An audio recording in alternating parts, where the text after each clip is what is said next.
¿De alguien? Nosotros sí. Llega la columna de economía. ¿Por qué no puede ser un buen padre? Porque, por el ejemplo de... Conan. Sí, de Conan. Por el ejemplo de tu hijo, alguna vez te escuché, creo que fue el Conan. No la ven. Conan. No la ven. Conan. Nos están cagando desde el primer mes. En un parpadeo meten otra ley. De repente el presidente... Bueno, tenemos cortina y todo, mirá qué bien. Mirá, la qué cambiamos. calidad, ¿viste? Qué calidad, qué calidad. ¿Cómo estás, Max? Bienvenido al aire de la COPE nuevamente. Gracias, acá andamos. Bien. Hoy tenemos plusvalía urbana y negocio inmobiliario en Necochea. Me gusta así pomposo como Y suena. picante. Me gusta. Sí. Bueno, ¿De qué sí, se vamos trata? a hablar un poquito de temas urbanos, de cómo la ciudad se planifica o no se planifica, ¿no? Y cómo el negocio, en todos lados está, toma más preponderancia y menos de acuerdo a el rol que se le da y el espacio para actuar, ¿no? Ujú. Empecemos con una frase que me disparó esta columna a nivel local, el no hay plata, ¿no? Como también esto cuando hubo una paritaria de los municipales, el aumento de sueldo, el intendente planteó que no había plata, que no se podía seguir exprimiendo por tasas al frentista fundamentalmente, y por eso se le daba un aumento a los municipales por debajo de la inflación, ¿no?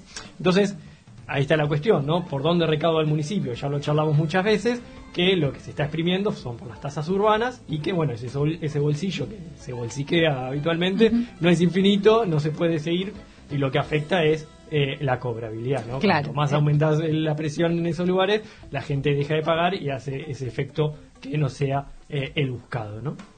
Entonces, eso me llevó a buscar como otros lugares. En su momento él habló que cuando abrió las sesiones del Consejo Deliberante, que había que ser creativo, ¿no? Buscar otras alternativas ante la crisis. Y bueno, ¿Y encontró alguna?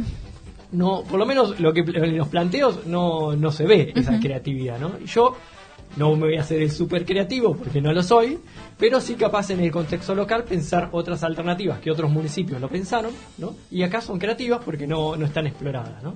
Entonces, eso, empecé a mirar algunas fiscales impositivas y empecé a ver diferencias marcadas con el caso local y una cuestión es la renta urbana, ¿no?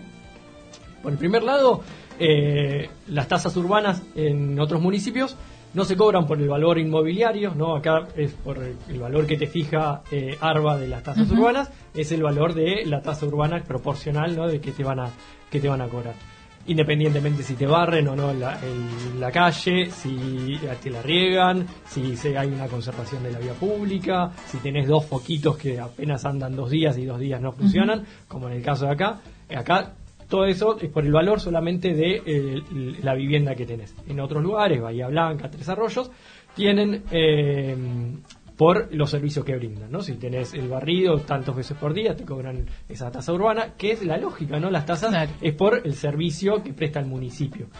Los ruralistas, ¿no? Los productores rurales siempre tienen ese cliché, ¿no? A nivel local, ¿no? Por los servicios urbanos, rurales, que cobren por el mantenimiento de las calles rurales, y ellos tienen quien nos defienden en el Consejo Deliberante, y el frentista parece que no lo tiene, ¿no? Entonces, ese rol de los concejales me parece está bueno plantearlo y verlo cómo hacer que sea más progresivo, ¿no? Las tasas urbanas, por lo menos, ¿no? Entonces, el primer punto.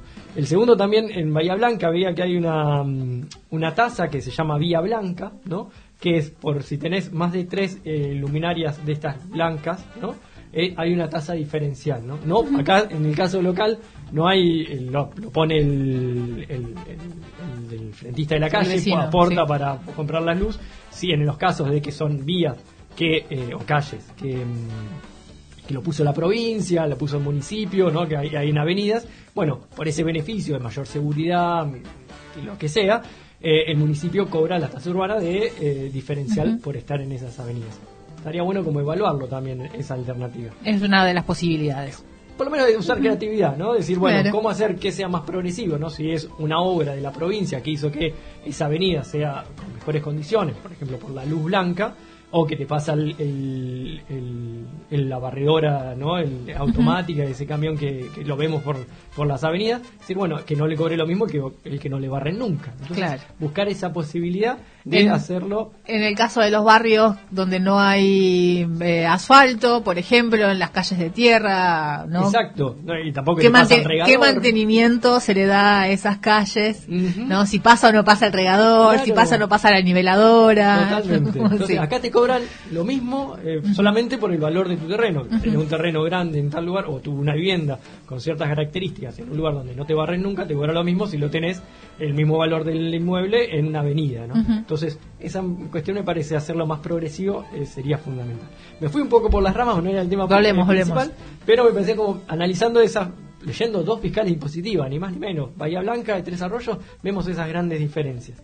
Entonces, lo que sí me puse a investigar y buscar información de a poquito, ¿no? Viendo cómo es sobre la renta urbana y la plusvalía, ¿no? Suena como algo, plusvalía, suena muy de izquierda, ¿no? Plusvalía sí, suena marxismo, es sí, imposible, suena marxismo, ¿no? pero claro, bueno, vamos a la ciudad de Buenos Aires, claro, pero no del marxismo. Claro, no solo el marxismo se Utiliza queda con esa plusvalía también, ¿no? Exactamente. ¿Quién se queda con esa plusvalía? Bueno, en 2018 el PRO en la ciudad de Buenos Aires tiene una ley de plusvalía urbana, ¿no? Mira. Así que por eso no es algo en que no, municipios de... Claro, no eran muy de izquierda en el 2008. 2018, no 2018 hace re poquito, no eran muy de izquierda, que digamos. Exactamente, y lo hicieron. Y lo hicieron, así que está bueno. ¿no? Entonces, sí, por lo menos, ¿y en qué se aplican después esos recursos? Se aplican, ¿no? Entonces, pero bueno, no es lo mismo aplicarlo en un contexto diferente, no se puede aplicar las mismas lógicas acá en Necochea, con las deficiencias de planificación que tenemos, los servicios de dudosa calidad y cómo se van expandiendo la mancha urbana, ¿no? La ciudad como va creciendo para diferentes lugares con poca planificación genera que no se puedan aplicar las mismas características en Necochea, ¿no? Y eso no quiere decir que no se puedan aplicar, pero ¿no? Se puede chusmear igual, claro. El primer antecedente que está, ¿no? Es la contribución por mejora, ¿no? ¿Qué era esto? Que es un instrumento para recuperar por parte del Estado por decisiones del orden público, decisiones administrativas, ¿no? O obras públicas. Por ejemplo, que se hace un asfalto, eso hace que el valor del inmueble, del lote en el cual está, no es lo mismo tener un lugar donde hay cloacas, donde no lo tienen, un lugar donde hay agua corriente, donde no lo tienen, aumenta el valor de la vivienda. Y esas, por ejemplo, el asfalto, son en gran parte por obras públicas. Entonces, que lo hagan en un cierto lugar del asfalto y no en otro, hace que esa vivienda aumente su valor. Y si lo dejamos por la regla del mercado, eso es apropiado directamente por el frentista, ¿no? Por el dueño del terreno, que tiene cierto lógico, pero también es una decisión que excede la acción del propio propietario, ¿no? Entonces, ¿cómo hacemos para que esa plusvalía, ¿no? Esa renta diferencial que tiene por una decisión ajena a su propia decisión, no, porque yo tengo un lote, lo tengo ahí abandonado en la calle 58 y ahora se hizo el asfalto por esa zona, se revalorizó todos esos terrenos, ¿no? Entonces, ahí está la cuestión de quién se apropia de ese valor diferencial que tienen esos terrenos, ¿no? Y no es algo que es novedoso, ¿no? Esto, en la última década, la renta urbana y la plusvalía urbana se puso en discusión, ¿no? Y muchos municipios tienen ordenanza, ya hablamos de la ley de la Ciudad de Buenos Aires, pero tenemos como casos, los pioneros fueron Trenquelauquen, La Plata, y así después del 2018 tenemos Zárate, La Prida, Escobar, Lincoln, el presidente Perón, Mercedes, Tigre, San Fernando, San Vicente, Luján, Balcarce, Lavalle, Moreno en el 2022, Saladillo en 2022. Y esto es una búsqueda así, poniendo en Google, ¿no? Diciendo, bueno, municipios que cobran por estos conceptos. Claro. Y también municipios muy diversos en cuanto a la cantidad de habitantes. Totalmente. O sea, es algo que se puede implementar más allá de la cantidad de habitantes que haya o de la zona urbana que haya. Totalmente, sí. Esas características están. ¿Qué pasó? La ley de acceso justo al hábitat, ¿no? Es una ley provincial que la que disparó todas estas ordenanzas municipales. Habla de la participación de los municipios en la valoración inmobiliaria, ¿no? Y establece que por ordenanza se puede, de esta diferencial, el Estado apropiarse del 10% esa revalorización, ¿no? Entonces, todos estos municipios adaptaron su fiscal impositiva a tener este concepto, ¿no? Y Bahía Blanca es uno, que lo estuve leyendo en detalle, y Tres Arroyos es otro, ¿no? Entonces, ¿qué es lo que genera, ¿no?, esta revalorización, ¿no? Está todo en la ley y no es que es algo que se le ocurre a uno, ¿no? Entonces es la incorporación de áreas que antes no eran urbanas, que eran rurales o con zona complementaria, al ejido urbano. Entonces esos lugares donde antes no se podía construir, ahora sí se podría construir viviendas. Modificaciones en el régimen del uso del suelo, lugares donde antes no se podía construir viviendas o viviendas que sean multifamiliar, ¿no? Antes donde no se permitían, ¿no? Un edificio, ahora se permitan. También hace que antes podía ser un terreno, puede ser una casa, ahora puede ser 5 casas, entonces el valor de mercado de ese terreno aumenta claramente, ¿no? Ejecuciones de obras públicas, por ejemplo, el asfalto, ¿no? El asfalto, cloacas. Acá el municipio no hace ese servicio público, lo tiene que hacer cada uno con sus aportes, pero el asfalto es una obra, por lo menos la 58 que se hizo ahora, entre la 91 y la 75, hizo que desarrolladores inmobiliarios, una noticia a principio de mes en el Ecosdiario, ¿no?, en el diario local, que ya estaban viendo la posibilidad de la parte donde antes no era tan atractivo, de la C91 para el lado de los camping, empezar a pensar con proyectos de cabañas, barrios cerrados, club de campos, porque hay lotes que son de mayor tamaño que le dan esa posibilidad de hacer estos barrios cerrados, ¿no? Entonces, esa decisión de llevar el asfalto más cerca y hacerlo más atractivo hizo que esos terrenos se valoricen. Y si lo dejamos en el capital privado, esa renta, plusvalía por el asfalto, se lo llevan estos sectores. No hay forma de cómo el Estado recupere esa factor que hizo que sean más atractivos esos terrenos, ¿no? Como un ejemplo claro.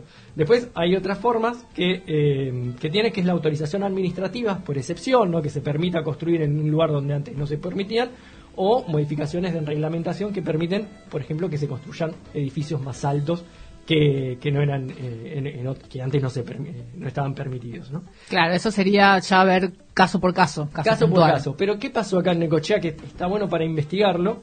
En el año 2019, en el Consejo Deliberante, hubo un nuevo código de edificación, ¿no? Que se modifican un montón de cosas, técnicas de construcción, los containers, ¿no? Hubo un montón de modificaciones que influyen. Cuando se modificó eso en la ciudad de Buenos Aires, que el ejemplo que les traía, fue cuando se hizo la ley de plusvalía urbana, ¿no? Porque se permitió construir más altos, antes podía ser un edificio de X pisos, ahora se permitió X pisos más 2 pisos más, 3 pisos más. Entonces, hizo que esos 2 o 3 pisos más tengas la posibilidad de construir ahí y haga que el valor del terreno, del lote o del lugar donde estás, aumente, ¿no? Entonces, habría que estudiarlo bien, hablar con técnicos, hablar con arquitectos, cuáles fueron esas modificaciones en 2019, que fueron recientes, y es un cambio que se implementó, ¿no? Y eso es cuando se podría el Estado intervenir también, o está arreglado todo, en apropiarse, ¿no? No es que decir, bueno, se modificó la ley, entonces a partir de ahora te voy a ir a vos, porque tenés el terreno ahí, te voy a cobrar esa diferencial. Es cuando se pida permiso de construcción, ¿no?, en un terreno que antes no estaba construido, vos pida un permiso de construcción. Si ese permiso es porque se modificaron estas variables, ahí te cobrarían este tributo, o por cambio de uso efectivo de ese terreno, o por la venta o el cambio de dominio de ese lote, de ese terreno. Entonces, en ese caso sería el pago sería un solo pago y no constantes. Claro, es por excepción, y hay diferentes formas. Se puede pagar en efectivo, o se puede pagar por un lote haces un barrio cerrado en tal lugar, decir, bueno, la proporción es comprando siguiendo el Estado un terreno o un lugar en otro espacio de la ciudad, por el valor de ese plusvalía urbana. Eso está todo en la ley de acceso justo al hábitat, ¿bien? Entonces hay que pensar qué pasó con este nuevo código de edificación. ¿Por qué? Porque ahí se habló de la altura de los edificios, ¿no? Se habla de la cuestión de la altura por el ancho de la calle, y eso generó controversias tanto en la 91 como en la calle 10, porque el ancho de la calle permitía que se construyan edificios de mucho más altos de lo la cuestión del barrio y de cómo históricamente fueron los edificios en esos lugares. En el 2023, el año pasado, se reglamentó y generó que se baje la altura que estaba comprendida por este nuevo código, ¿no? Entonces hay que decir que es más permisivo este código que lo que eran en el pasado, ¿no? Entonces pensarlo qué pasa en otros lugares. A mí se me viene a la mente la 502 en Quequén, ¿no? Con todas las modificaciones que tuvieron, ¿no? Las construcciones que hoy están desarrollándose en la costa, que el sector inmobiliario porque antes no lo hacía y ahora sí lo está haciendo, ¿no? Si es por excepción o no. Entonces, todas esas obras que se están haciendo, que no quiere decir que estén mal, sino decir, bueno, ¿cómo hacemos que esa decisión administrativa del Estado municipal no quede apropiada por el sector privado desarrollador inmobiliario que invierte, que está bien, pero decir, bueno, cómo esa decisión administrativa que antes no te lo permitía hacer, hoy te lo permite hacer y en manos de quién queda, ¿no? Entonces, ¿qué hacer con esos recursos? También es una discusión y decir, bueno, se utiliza para brindar servicios a otro lugar de la ciudad, para obras de realmente...